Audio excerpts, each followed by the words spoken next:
masked language model Yeah. distribution in a sense. Yes. And so you can even like increase the expressiveness of this distribution by not only considering single tokens, but rather by considering pairs of tokens, right? So yeah, so basically depending on how many tokens you're changing at a time and the joint distribution that you're modeling, you can kind of like increase the expressiveness of this distribution. I've been thinking about like how does it recover the true LLM distribution exactly, and whether by taking sufficiently more samples, you can kind of like do a sort of like yeah, like on the fly, kind of like you can trade off computation for more accuracy. I don't have a good answer yet, to be honest. No need for that, but thanks. Other Right. questions?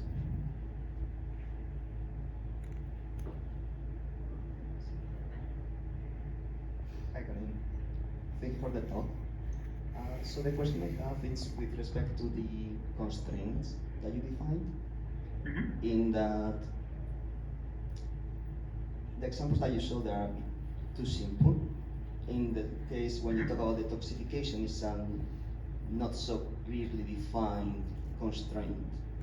So my question is like how difficult is to map these ambiguous constraints in logical terms that you can then compile?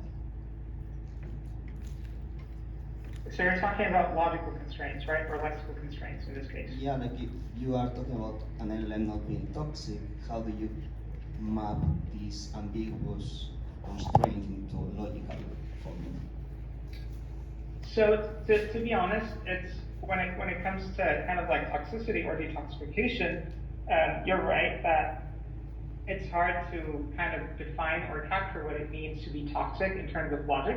So in this case, you would probably go with a classifier, right, or like an lexical constraint. In our experiment where we had hard logical constraints, it was just we just got like a list of 400 expressions, and we were basically disallowing them. But the entire point of the experiment was kind of to show that by not being greedy, by kind of like trying to perform some sort of like